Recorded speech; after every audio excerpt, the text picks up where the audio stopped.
국민의힘도 도저히 이게 안 되고 민주당도 하는 걸 보니까 이거 아니다. 그렇게 하면 결국은 그러면 과거처럼 민주당이 잘못하면 또 반사이익이 국민의힘으로 갈까?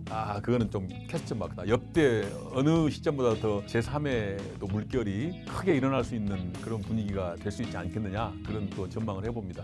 저는 좀 위험하다고 보는 게 이제 출범한 지 4개월, 5개월 돼가는 이 정권을 놓고 현 여당의 대표가 자기 정치하는 거 아니야? 이게 신문에 오르락 내리락 하고 이게 논평의 대상이 됐다는 게 놀라운 일이에요.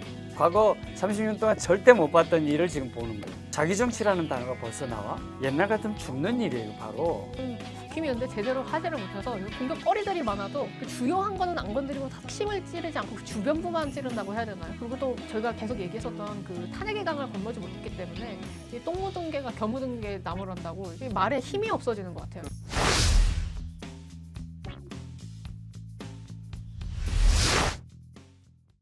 안녕하세요, 짬밥 여러분들. 오늘도 정치에 짬밥 좀 있으시다 하는 분들 모시고 수다 떠는 정치 짬밥 시작합니다. 네, 제 우측에는 여의도 다선 의원이시고 변호사이신 우리 문병호 문짬님 나오셨습니다. 안녕하세요. 반갑습니다. 네, 그리고 이쪽은 여의도 정치 경력 30년 정두환 정짬님 나와 계십니다. 반갑습니다. 안녕하세요. 네, 여러분 혹시 뭔가 환하게 바뀌지 않으셨나요? 오늘 이 두 분은 추석맞이 기념 꽃가옷을 입고 나오셨습니다. 좀 젊어지려고 좀 코디에 신경을 쓰기로 했습니다. 너무 과감하고 멋있는 선택이셨어요. 되게 젊어졌어요. 아이고, 갑자기. 감사합니다. 제가 아까 이렇게 보다가 딴 분이 안 드셨나? 그리고 계속 이렇게 쳐다봤어요. 잘 어울리십니다. 아이고, 감사합니다. 네. 우리 정두환 그 정짬님도 아주 멋있게 입으셨습니다. 아이고 고맙습니다. 비하면 나이가 더 들어 보일 것 같아서 억울해 지금. 그건 조금 그러네요. 다음에 나올 때 확 젊어 나와야지. 네. 저희가 하도 저희 PD님과 함께 체크무늬 옷 좀 입지 마셔라. 우리 PD님께서는 또 그러셨어요. 쇼츠 보면 다 체크무늬여서 뭐 어디 교복 입고 온 사람들 같다 이런 얘기도 하셨거든요. 맨날 똑같은 옷 입어서 오늘은 또 화사하게 바뀌셔서 또 화사한 마음으로 시작하도록 오늘 하겠습니다. 아주 공주 같네요, 옷이. 네. 저도 한번 레이스 가득 넘치는 옷을 한번 입고 와봤습니다. 그럼 오늘은 자유 주제를 갖고 토론을 해보도록 하겠습니다. 저희가 이 주제만 gat혀 있으니까 저희 정치 경력 있으신 분들이 너무 작은 밥그릇에만 갇혀 있는 것 같아서 아예 주제를 없애버리려고요.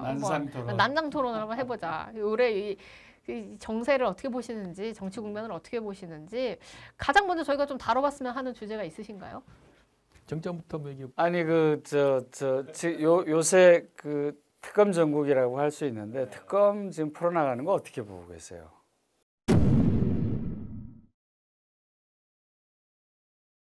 특검이 지금 뭐 열심히 하고 있는데 아직 그렇게 큰 성과는 없지 않느냐, 저는 그렇게 평가를 합니다. 지금 김건희 특검이 제일 활발하게 지금 수사하고 있고 구속자도 14명인가 했다고 그래요? 그렇게 많네요. 예, 14명 했다고 그러는데 지금 이제 권성동하고 뭐 한학자 삼북특원 어디야? 도이치모터스 관련자하고 무슨 자금 뭐 돈 세탁하고 하는 거 뭐 자기 집사 문제 뭐 해서 했는데 근데 이제 김건희 씨하고 관련된 거는 그중에 반밖에 안 되고 반은 수사하다가 나온 비리를 한 거예요. 별건 수사를 한 거예요. 그건 김건희 씨와 관계가 없는 겁니다. 근데 지금 어쨌든 간에 김건희 씨를 중심 타겟으로 해서 출범한 특검인데 얼마 전에 김건희 씨에 대해서 기소를 했어요. 근데 기소 내용이 3가지예요. 첫째는 도이치모터스 주가 조작 관련, 두 번째는 명태균 씨를 통해서 김영선 의원을 공천한 거. 근데 공천한 것도 돈을 받은 게 아니고 여론 조사를 공짜로 받아가지고 그걸 뇌물로 이제 정치자금법으로 본 거예요. 예. 그다음에 이제 통일교로부터 목걸이 받은 거. 이 3가지거든요.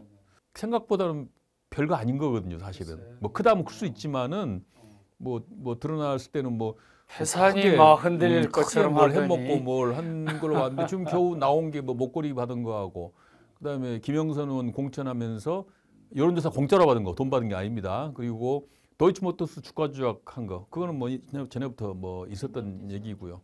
그래서 생각보다 그렇게 국정을 뒤흔들 정도의 크게 뭐 해먹은 건 나온 건 없어요. 그래서 이제 지금까지 나온 걸로 보고 제 느낌에는 전에부터 철없는 여자의 어떤 그 일탈이 아닐까 저는 그런 생각을 했어요. 예, 저는 김건희 씨가 뭘 막 크게 해먹고 뭐 그럴 만한 사람도 안 되고 그냥 귀금속 목걸이 하나, 귀걸이 하나 받고 뭐 하나 해주는 거 이런 약간 철없는 여자의 일탈. 좀 짜잔하네. 예, 그런 정도로 봤는데 이제 언론이나 이런 데서 크게 뭘 했었는데 뭐 제 느낌은 그랬어요. 근데 아직까지는 뭐 대중들에게는 돈을 수십억 받은 것보다 목걸이 받은 게 좀 더 자극적일 수 있어요. 그렇잖아요. 보석 목걸이 그게 진짜냐 가짜냐 무슨 어느 법카 명품 10만 원 뭐 이런 게 명품이냐 그런 거에 관심이 있는데 어쨌든 간에 지금까지 나온 거는 그렇게 막 국정을 뒤흔들 만한 건 없고 뭐 최혜병 특검은 아직까지 특별하게 지금 확인된 건 나온 게 없어요. 그리고 윤석열 내란 특검은 이제 몇 명 한덕수 기소하고 사실 수사하고 있는데 그거는 이제 과거에도 많이 수사가 됐었고 특별히 지금 새롭게 나온 사실은 별로 없어 보입니다. 그래서 나름대로 열심히 하고 성과는 있었고 또 국민들에게 이제 좀 권력자들 이런 짓을 하면 안 된다라는 경각심은 주는 건 있는데 실제로 나온 어떤 결과물은 그렇게 많지 않다고 현재까지 평가가 됩니다. 근데 이게 여론조사라고 하는 게 물론 몇백만 원 수준이잖아요. 실제로 자기가 하려고 한다면. 근데 여기는 그냥 여론조사를 해준 게 아니라 어쨌든 좀 더 유리한 결과가 나오게 여론조사 결과를 만든 거잖아요. 그렇죠. 그러면 조금 저는 오히려 더 심각한 게 아닌가. 그거는 이제 명태균이가 잘못한 거죠. 김건희가 그렇게 시켰는지는 모르겠는데 기소장 내용으로 보면은 명태균 씨로부터 공짜 여론조사를 수십 차례 받고 그에 대한 대가로 김영선이를 공천해줬다는 거예요. 제가 생각하기에 사실은 저는 명태균 사건을 훨씬 더 크게 보고 있었는데 명태균 사건이 지금 안 나와요. 왜 그걸 크게 보고 있었냐면 명태균으로 시작돼서 명태균이 딱 감옥에 가기 직전에 한 말이 나를 구속하면 이 정부는 2달 안에 끝나 그랬잖아요. 실제로 2달 안에 끝나버렸어요.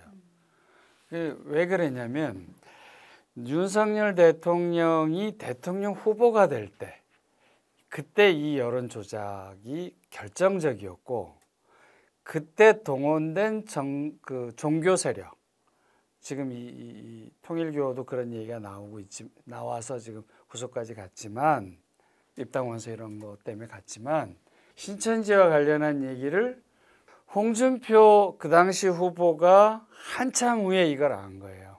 그래가지고 신천지가 개입됐다는 것도 알았고 그로 인해서 보훈 인사로 그 당시 그 용산 청와대에 그 비서관도 누가 가요. 그 보훈 인사로. 이런 사건들이 명태균에 다 관련돼 있고 그다음에 이제 더 나가서는 뉴스토마토에서 하나 터뜨렸다가 터뜨리기 직전에 딱 스톱한 사건이 이준석과 관련한 사건이에요. 이준석 지금 개혁신당 대표. 근데 요게 지금 안 나오고 있는 거라. 일부만 요만큼 나왔고 지금 이렇게 갇혀 있거든요. 그래서 이제 실제로는 말씀하신 대로 국정 개입이 핵심인데 김건희 사건의 핵심은 대통령이 누구야? V1은 윤석열 마인드, V0가 김건희와의 핵심은 거기 있는 거고 인사도 김건희가 했다는 거고 그럴 때 여론 조작을 해서 30만 표로 이기잖아요. 홍준표 후보를 그런 것들을 다 이제 명태균과 그다음에 통일교와 신천지들이 다 관련돼서 했다는 거거든요. 근데 그런 쪽으로는 못 나가고 있는 것 같아서 진짜 큰 거, 진짜 국정농단 이런 건 못 건드리고 있는 거 아닌가. 그리고 의외로 지금 명태균 얘기가 안 나와서 저는 좀 의아하게 보고 있어요. 명태균 씨가 지금 진술을 하질 않는 거죠? 실제 있는 이야기들은 이제 자기 보호를 위해서도 그렇겠죠. 근데 그런 쪽으로 좀 더 나가야 될 건데 좀 의외로 안 나가고 있어서 전국 흐름이 그러니까 윤석열, 김건희의 비리는 조금씩 이제 약간 지루해지는 느낌이고 뭐 지금 새로운 게 없잖아요. 이대로 가. 이대로 가면 그냥 과거에 했던 거 계속 반복해서 좀 지루해진 느낌이 들고 또 이제 오히려 이제 요새 나온 새로운 이슈들이 이제 오히려 관심을 더 끄는 뭐 김현지 국감 불출석 문제랄지 데이터 화재 사건이랄지 어제 그제 또 뭐 양평군 공무원이 특검 조사받다가 또 뭐 사건이 있었잖아요. 그런 것들이 이제 부각되면서 이번 국감은 어쨌든 간에 상당히 이제 국힘이 좀 공세를 취할 수 있는 그런 분위기가 된 게 아니냐 좀 그런 생각이에요. 국힘이 근데 제대로 하지를 못해서 공격거리들이 많아도 그 주요한 거는 안 건드리고 다 이 그 뭐 핵심을 찌르지 않고 그 주변부만 찌른다고 해야 되나요? 그리고 또 저희가 계속 얘기했었던 그 탄핵의 강을 건너지 못했기 때문에 이 똥 묻은 개가 겨 묻은 게 나무란다고 이게 말에 힘이 없어지는 것 같아요. 그래서 너희가 이렇게 잘못을 해놓고 그 말을 해서 이제 와서 뭐해? 그래서 사실 데이터 그 화재 얘기를 해도 그때 대통령 누구였어? 윤석열 아니었어? 라고 국민들이 생각할 수밖에 없게끔 하는 게 있는 것 같습니다. 그래서 지금 말씀하신 대로 이게 국정 지지도 하락으로 넘어가는 이제 예기치 않은 의도치 않은 현상으로 넘어가는 것 같고 그래서 걱정이고 거기에 이제 특검이 과연 특검이 지금 금년 말까지 끝나나요? 그럴 겁니다. 연장을 한번 했어요. 네. 연말 정도 끝날 것 같아요. 그래서 저도 특검은 지난번 문재인 정부의 예를 봐도 금년 안에 끝을 내줘야지 자칫 잘못했다가 이거를 내년 지방선거까지 끌고 가고 이래버리면 아마 이 정부가 50%가 깨지면 좀 위험해질 거라고 저는 보는데 벌써 지금 야당이 대구에 이어서 서울까지 추석 때 장애 집회를 나가버렸단 말이에요. 이런 것도 제가 과거 30년 동안 볼 수가 없었던 현상이에요. 희한한 현상이다고요. 야외 집회 나갔다는 게 장애 집회를 정권 출범한 지 4개월 만에 나갔다는 건 있을 수 없는 얘기들이에요. 이게 보통 한 2년은 지나가야 1년 반은 최소 지나가야 공격이 세게 들어오고 뭐 이렇게 가는데 그래서 이게 좀 모든 게 지금 시간이 빠른데 거기에 이제 아까 그런 거예요. 그러니까 대통령하고 당하고 뭔가 좀 이상하게 부딪히는 것 같고 삐걱대는 것 같고 옛날에는 다 이게 청와대가 딱 지시하면 일사불란해서 야, 그 당이 무슨 청와대 출장소냐 뭐 이렇게 공격을 했는데 지금은 이상하게 삐그덕거리고 여당도 대통령을 잘 보이하나 하는 느낌이 날 정도. 그래서 저는 좀 이상한 느낌들을 자꾸 요 근래 좀 받게 됩니다. 원래 저도 사실은 이제 당 우위론을 많이 생각을 했었어요. 이제 아무래도 대통령은 관료들에 둘러싸여 있거든요. 관료들에 둘러싸여서 관료한테 포섭될 가능성이 높기 때문에 당이 이제 주도권을 가지고 전국을 주도해야 된다. 오히려 대통령은 당이 파견하는 공직자다. 이런 원론적인 생각을 했었는데 어쨌든 지금은 좀 형국이 이상하게 돌아오고 있어요. 과거에는 여당을 비판할 때 항상 너무 대통령 딸랑이 아니냐. 왜 그렇게 할 얘기 하고 해야지. 뭐 대통령이 뭐 이러라면 거기에 그냥 꼼짝없이 그 바싹 엎드리는 이런 행태를 보였단 말이지. 또 오히려 말한 대로 무슨 청와대 출장소냐 이런 비판들이 많았어요. 근데 요즘 완전히 이게 이상하게 되고 있어요. 당은 당대로 뭔가 좀 가는 길이 따로 있고 대통령의 국정 운영 방향은 좀 다른 것 같고 당이 가는 길이 올바르게 정말 그 적절하게 정말 시중을 정확히 짚어서 가면은 좋은데 이게 약간 좀 뭔가 좀 오버하는 느낌이 나는 거죠. 오버 경쟁 시대 같아요, 요새.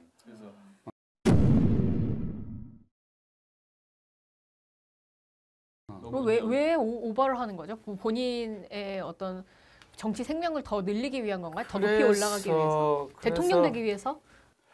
그러니까 벌써 저는 좀 위험하다고 보는 게 이제 출범한 지 4개월, 5개월 돼가는 이 정권을 놓고 현 여당의 대표가 자기 정치하는 거 아니야? 이게 신문에 오르락 내리락 하고 이게 논평의 대상이 됐다는 게 놀라운 일이에요.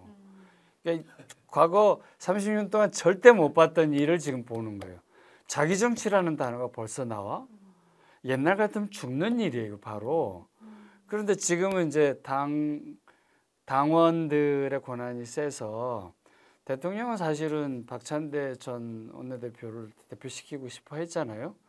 뭐 이렇게까지 확실하게 얘기할 수 있는 게 그 100일 기념 우표에 박찬대 나왔는데 그거 좀 이상하게 나왔대. 그것도 보니까 그것도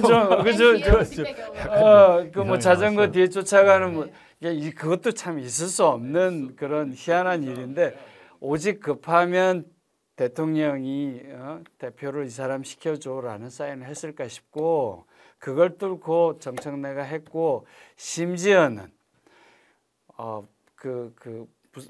무슨 대통령 뭐 충정로 대통령이라고 하는 김어준이 지금 정청래를 다음 대통령 만들려고 한다라는 말이 공개적으로 나오고 이게 무슨 일인지 이해할 수 없는 일들이 집권 초기에 막 나오고 있어서 요새는 대통령이 좀 외롭지 않을까 이런 느낌도 든다니까요. 심지어 그러니까 이게 말이 안 된다고 지금. 민주당의 좀 그래도 우호적인 언론들 뭐 한겨레라든가 경향 같은 데서도 우려의 지금 글이 나오고 있거든요. 민주당이 너무 오버하는 거 아니냐, 당정 간의 문제에 대해서 좀 지적하는 그 기사가 계속 나오고 있는데 하여튼 좀 심각하게 받아들여야 할 것 같아요. 근데 이제 내가 볼 때는 이제 이게 뭔가 좀 변화가 있으려면은 이제 지지도가 더 떨어져 가지고 이제 이게 뭐 대통령 지지도나 여당 지지도가 뭐 40%, 30% 이렇게 30%까지 안 가겠지만 40%대에 떨어지고 그러면 이제 뭔가 여당 내에서도 문제 제기를 하겠죠. 예, 문제 제기를 해서 이래서는 안 된다.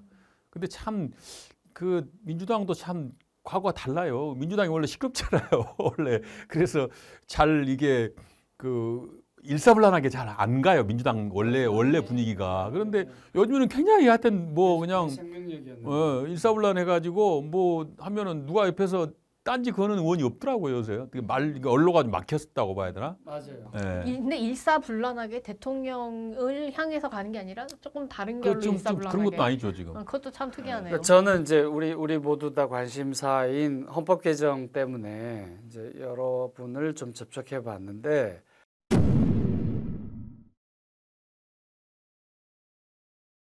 이렇게 말을 해요. 정청래 당대표가 그 헌법 개정 얘기를 하면 국민의힘과 마주 앉아서 대화를 해야 되니 지금 내란 세력 척결하고 저당을 해체시켜야 되는데 그런 상황이 되면 안 되니 헌법 개정 얘기를 하지 마라고 함구령을 내렸다는 거예요.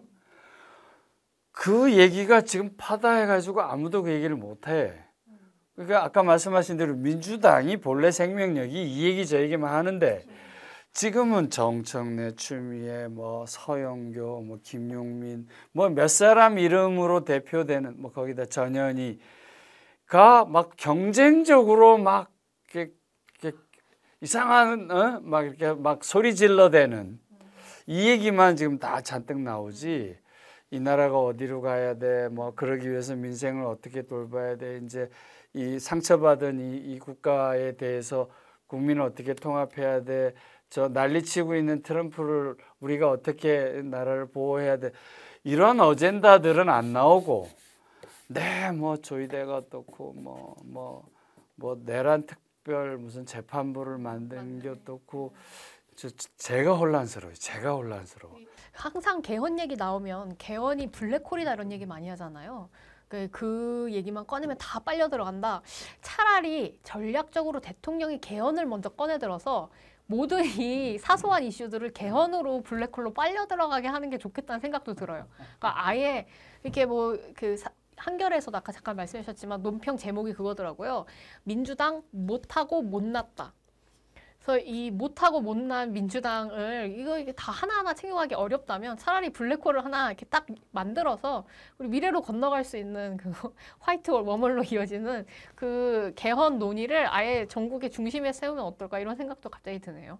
민주당이 집권 여당으로서 더구나 집권 여당 중에서 지금 의석을 아마 최대로 가지고 있는 정당 그죠? 아닙니까? 최대죠, 과거에 최대. 비해서 예. 최대 의석을 가지고 있는 정당임에도 불구하고 제 역할을 못하고 있다. 오히려 지금 여당 입장에서는 오히려 지금 정쟁을 안 나오도록 해야 되고 국정을 조용하게 이끌어가면서 야당하고 협조도 받고 해서 그렇게 해서 국정을 원활하게 끌고 가야 될 책무가 있는데 거꾸로 문제를 자꾸 만들고 전선을 확대하고 자꾸 싸움판으로 지금 만들어가고 있거든요. 국힘은 이제 야당이니까 뭐 자꾸 민주당에서 그렇게 자꾸 압박을 하니까 또 그렇게 또 막가파식으로 할 수밖에 없어요. 지금 상황이 그런 것 같아요. 그러니까 장외 집회 아까 말한 대로 뭐 대통령 취임한 지 4개월 만에 장외 집회를 했다. 이거 야당도 어떻게 보면 오직 했으면 장외 집회 했겠습니까? 뭔가 장내에서 뭐가 안 되니까 장외 집회로 나간 거란 말이죠.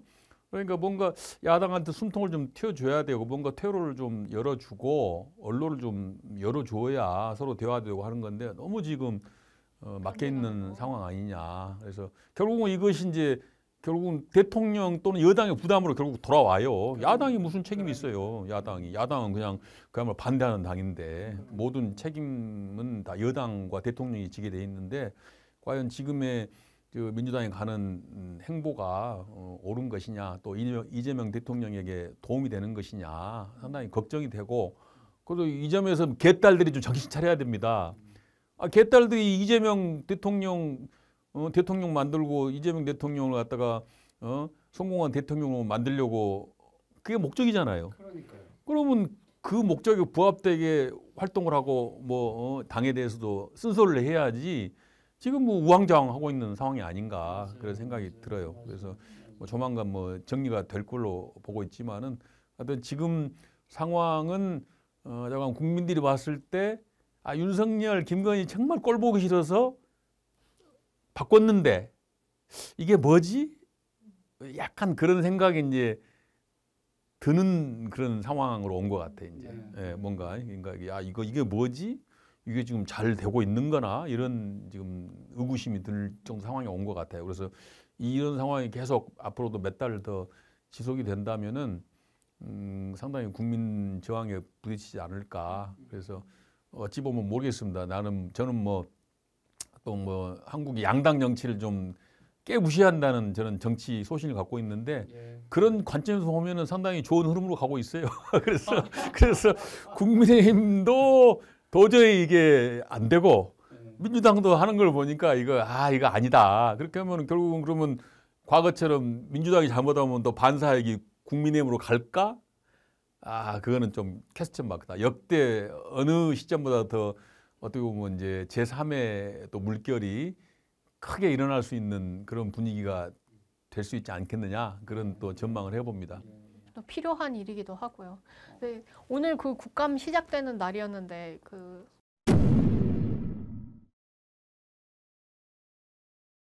오늘 과연 조희대 대법원장이 출석할 것인가에 대해서 말들이 많았고 실제로 출석은 그 국제사법위원회 언제 오실지는 잘 모르겠지만 오늘 인사만 하러 오셨었잖아요. 근데 와서 역시나 조용히 넘어가시질 않더라고요. 아까 저희 다 같이 봤지만 서영교 의원님이 이렇게 종이하면서 재판하기 하루 전에 다 같이 모여서 밥을 먹었어요. 라고 하셨는데 밥을 먹은 게 문제입니까? 원래 판사님들 모여서 밥 먹기 전에 판결 나기 전에 미팅을 한번 해야 되죠. 그렇죠. 반드시. 그럼 게다가 전원 합의체잖아요. 회의를 공식 회의를 해야죠. 밥도 먹을 수 있는 거지 뭐. 그래서 그런 얘기를 하셔서 누구나 다 갸우뚱할 수밖에 없었는데 그럼 밥을 먹지 말아야 되는 건가? 논의도 없이 그럼 전원 합의체 판결을 어떻게 하지? 그런 생각이 들었는데. 저는 그런 생각이 들어요. 조희대 대법관 논쟁을 보면서 두 가지 측면을 좀 나누고 싶은데 하나는 법률적인 측면이 있을 거예요. 헌법과 법률에 의한. 다른 하나는 정책 측면일 텐데 헌법과 법률로 보면 상권 분립이 그게 잘 지켜지려는 측면에서 보면 조희대 대법관을 관례 없이 증언대에 세우고 증인으로 세우고 이런 건 좀 과하다고 보고 그거는 옳지 않을 것 같다고 말해야 될 것 같고 정치적 측면에 보면 이제 잘못한 부분이 있어요. 실제로 야당의 대통령 후보로 이재명 후보가 선출된 상태에서 2심에서 무죄가 난 거를 대법에서 유죄 취지로 파기환송을 하는데 그 과정이 한 달 만에 이루어졌고 전례가 없고 유례가 없고 그러다 보니까 만에 하나 파기자판이라도 해버렸다면 그러면 이제 민주당 후보조차 없어지는 상황이었거든요.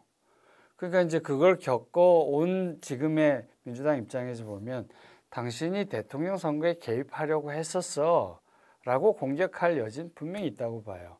그래서 이게 법률적 측면과 정책 측면이 지금 이렇게 대립되고 있다고 보는데 어떻게 이 균형점은 어떻게 지금 보이세요? 조희대 대법원장이 대통령 선거에 개입할 의도가 있었다는 건 분명히 보여요.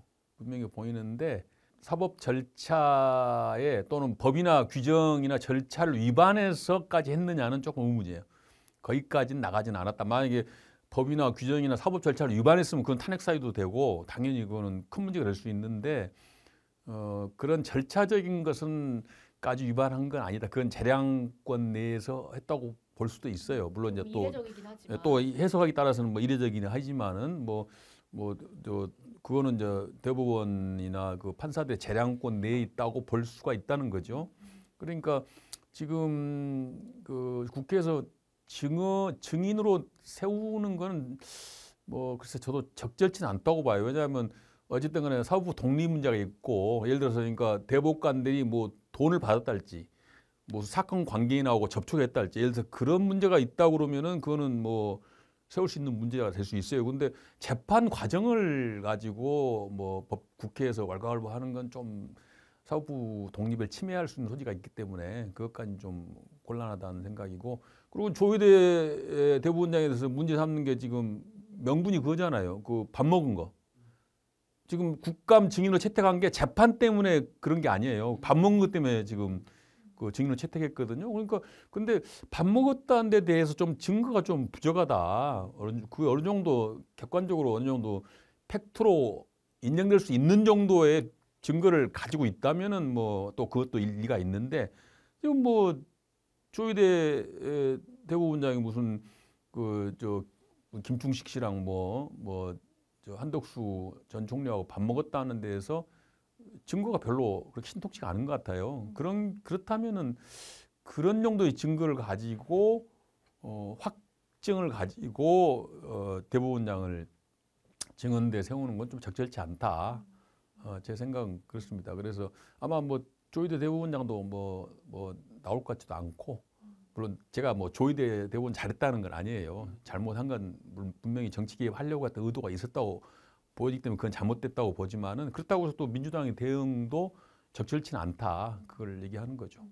이게 국민들께서 이 과정들을 다 보고 있잖아요. 탄핵 국면부터 재판 과정, 그다음에 이 민주당에서 어떻게 지금 싸워나가고 일을 퍼뜨려 나가고 있는지 보면서 아마 각기 다 판단을 이미 다 하셨고 그리고 사실은 이제 조희대 대법관이 결정을 다 내리고 나서 판결 다 나오고 나서 사실은 뽑힌 대통령이잖아요. 그러니까 이미 국민들은 다 판단을 하신 상황에서 계속 이 민주당이 옛날 일을 다시 그것도 어떻게 이게 젠틀하게 예의 있게 뭔가 일을 만드는 게 아니라 막 윽박 지르고 소리 지르고 그 신통치 않은 자료를 갖고 와가지고 주장을 하는 게 썩 국민들께 좋아 보이지 않는다는 느낌이 듭니다. 그런 문제 지금 우리 신짬 얘기하신 것처럼 저도 이제 느낌이 그런 건데 대한민국이 지금 이 시점에 뭘 다뤄야 되고 국가가 어느 방향으로 가야 되느냐 하는 측면에서 보면 뉴스의 핵심이 늘 아주 지연말단적인 것들이 굉장히 커져가지고 이게 어마무시하게 중요한 일인 것처럼 막 다뤄져요. 예를 들면 뭐 김현지가 뭐 국감에 나온대 안 나온대 뭐 냉장고를 뭐 부탁해가 뭐 적절했어 안 했어 뭐 조희대가 뭐 꼭 나와서 직접 뭐를 진술을 해야 돼. 이제 하나하나들이 이게 지금 그러니까 국가 대사라고 하는 거 큰 틀로 보면 트럼프로 대표되는 트럼피즘이 그냥 전 국제사회를 좀 막 어마어마한 파고로 오고 있는 거잖아요.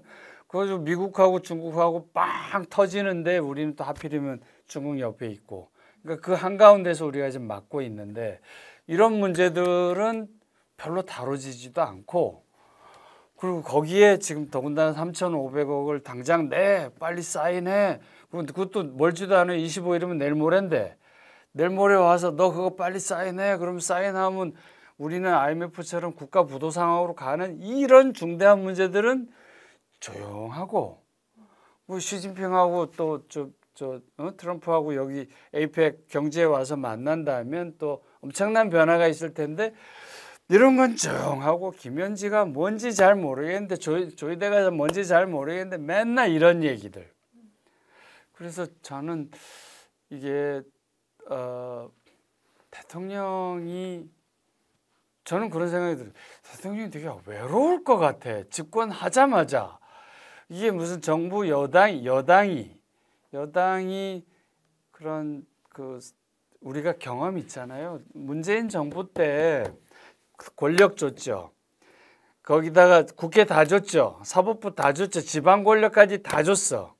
지금보다 더 막강했어요. 5년 내내 아무것도 안 하고 딱 끝나고 나하고 윤석열한테 갖다 바쳤어. 윤석열을 키워가지고 대통령까지 만들어줘서 바치고 나서 그때 가서 뭐더라 방송법 바꿔야 돼, 노동법 바꿔야 돼, 상법 그때 가서 하더라고. 놀다가.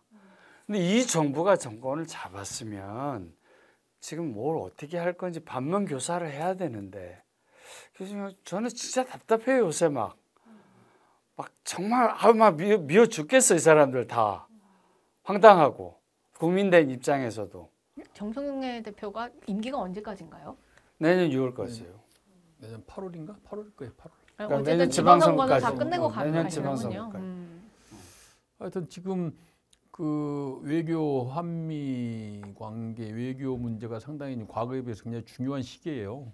어쨌든 간에 뭐 트럼프 대통령이 저렇게 뭐 막무가내로 나오고 있고 굉장한 압박을 받고 있잖아요. 지금 뭐 유튜브에서 보면 뭐 한국이 잘 헤쳐나가고 있다라고 하는 유튜브들이 많이 있지만은 그러나 그거 모르는 거예요. 또 미국이 어떻게 압박을 하고 어떤 불이익을 줄지. 어쨌든 간에 미국에서 하는 여러 가지 정책들이 우리나라에 그 미치는 영향력이 크거든요. 그러니까 그런 거에 대해서도 굉장히 지금 어려운 시기다. 어려운 시기니까 사실은 지금 여야가 지금 힘을 모아서 똘똘 뭉쳐서 대처해도 맞아요. 지금 쉽지 않은 상황이에요. 맞아요. 지금 서로 역할분담해서 뒤에서는 야당 네가 좀 트럼프 좀 때려라. 맞아요. 그렇게 얘기해갖고 트럼프 때리고 맞아요. 여당은 가서 좀 달래고 네. 뭐 이렇게 해서 어려운 시기를 지금 극복을 해야 할 타이밍인데 뭐 아까 말한 대로 뭐 별로 뭐 같지도 않은 주제 가지고 뭐 그렇게 서로 그냥 뭐 열 올리고 그냥 주자사자 싸우고 있으니까 답답한 거죠. 그래도 하여튼 뭐 사실 과거 정치도 뭐 비슷했어요. 그럼에도 불구하고 대한민국이 발전을 하긴 했는데 다 그게 국민들의 저력과 힘으로 이렇게 된 거라고 봐야죠. 그렇지만은 지금 하여튼 양당 대립의 어떤 정치의 비생산적인 소모적인 이 정쟁이 지금 하여튼 최대치에 이르렀다고 보여져요. 근데 이게 쉽게 해결이 안 될 것 같아요. 어쨌든 간에 왜냐하면 이재명 대통령 탄생 자체가 굉장한 그 여야 간의 정파적인 대립 속에서 탄생한 거거든요. 그리고 실제 또 이재명 대통령이 여야 간의 대립의 수혜자예요. 최대 피해자면서 최대 수혜자거든요.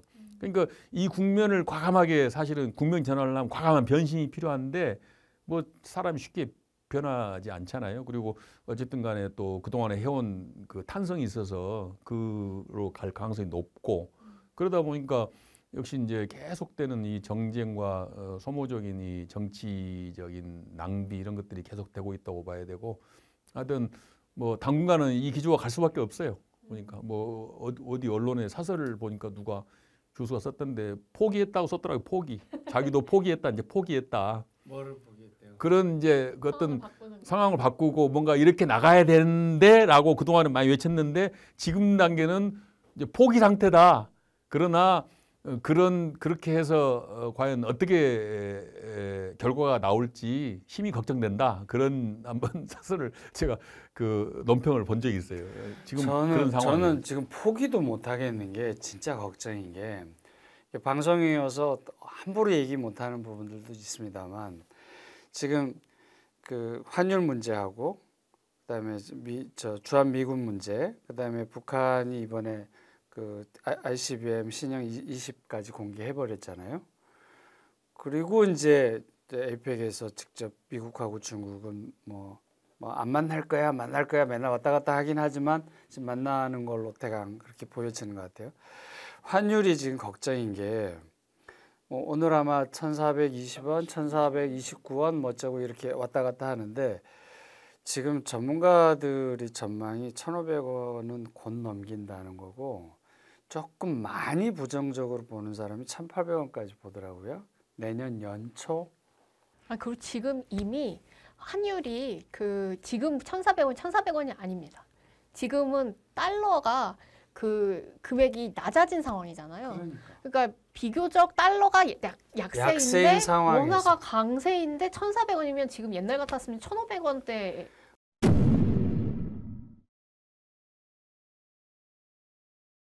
그래서 지금 얘기해요. 그래서 지금 뭐 금값은 치솟고 뭐 한돈에 80만 원이 돼가고 뭐 이런 게 주식은 막 올라가고 그런 게 이게 지금 환율이 흔들리는데 지금 우리 외환 보유고의 84%인 해당하는 3,500억 그건 내놔 하고 받으러 오는 상황이고 그건 못 내주니까 스와핑 하자. 스와핑 너희는 대상이 아니야. 이래서 날린 거고 거기다 대고 주한미군을 뺄 거야. 뭐 28,500명인데 더 뺄 거야.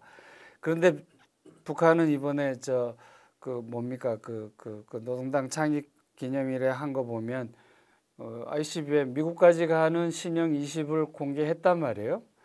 그러니까 이게 대외적으로는 한반도를 둘러싸고 엄청난 파고 역대급 파고가 지금 닥쳐와 있고 먼 미래도 아니고 지금 이달 당장 다음 주의 일이고 그 이번 주 일이고 다음 주의 일인데 이런 얘기는 하나도 안 하고 뭔 김현지가 어떻고 뭐 조이대가 그때 뭐 그랬니 안 그랬니 쌓고 그러니까 이게 좀 황당한 상황이고 왜 이런 이야기들을 여당의 당 대표고 지도급이면 이런 얘기들을 주도적으로 안 하고 또 이런 문제들에 대해서 당정 간에 좀 심각한 대책 회의를 하고 그래서 국민들을 좀 안심스럽게 해줘야 되는데 왜 세상은 맨날 뭐 같지도 않은 뉴스 갖고 이 난리를 치는지 냉장고가 그래 하면 어떻고 안 하면 어떠냐고 그래 그거. 그래요. 답답하네요. 이제 하면 더 이제 저 하소연 나오니까 이쯤 합시다. 아니 제가 그 에이펙에 대해서 조금 알아보면서 네.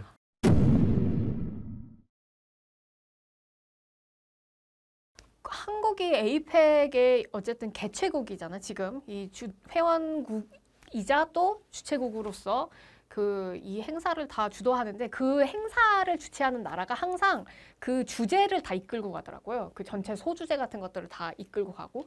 근데 한국이 때마침 그때 탄핵 국면이라 회의도 제대로 못 들어가고 준비도 잘 안 했던 것 같아요. 그래서 뭔가 내용이 텅텅 비어 있어요. 그래서 에이펙 얘기만 나오면 다들 일단 행사장부터 3주 전에 행사장을 원래 그 박물관 안에서 하려고 새로 짓다가 그거 다 취소하고 호텔로 옮겨버렸잖아요. 그러니까 밥을 어디서 먹는지 호텔을 어디서 하는지 누가 오는지 마는지 이 얘기만 하지 개최국으로서 대한민국이 어떤 걸 제안할 것인지 여기 안에서 사실 한국이 꺼낼 수 있는 얘기가 굉장히 많잖아요. 특히 여기 이 에이펙은 WTO 무역을 중심으로 모이자 여기에 힘을 실자라고 하기 때문에 사실 트럼프가 지금 하고 있는 관세 협정이나 이 문제에 대해서 얘기할 거리들이 굉장히 많아요.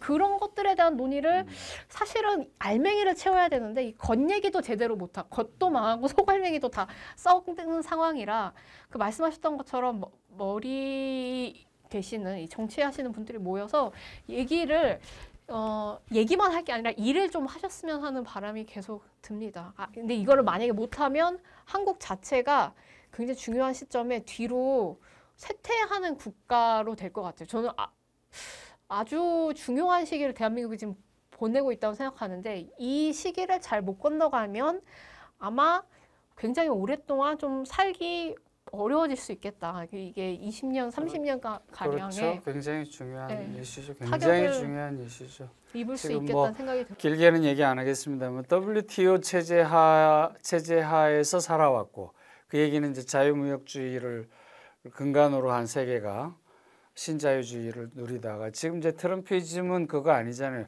아니 자유무역이 아니고 미국 우선이라니까 막아라는 게 그거잖아요. 미국을 다시 위대하게 만들. 그러니까 철저한 보호무역주의로 갔고 그것의 가장 중요한 수단이 관세를 있는 대로 때려가지고 지금 이제 100% 추가했으니까 중국이 55%에서 155%까지 갔거든요. 우리도 지금 25%.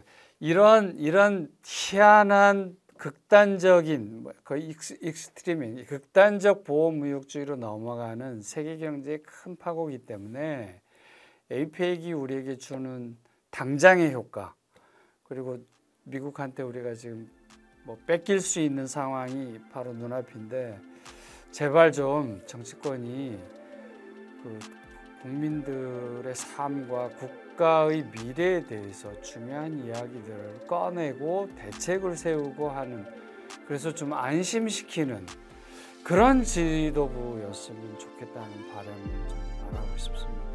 저희 항상 얘기를 하다 보면은 부탁으로 이야기가 끝나는 것 같습니다.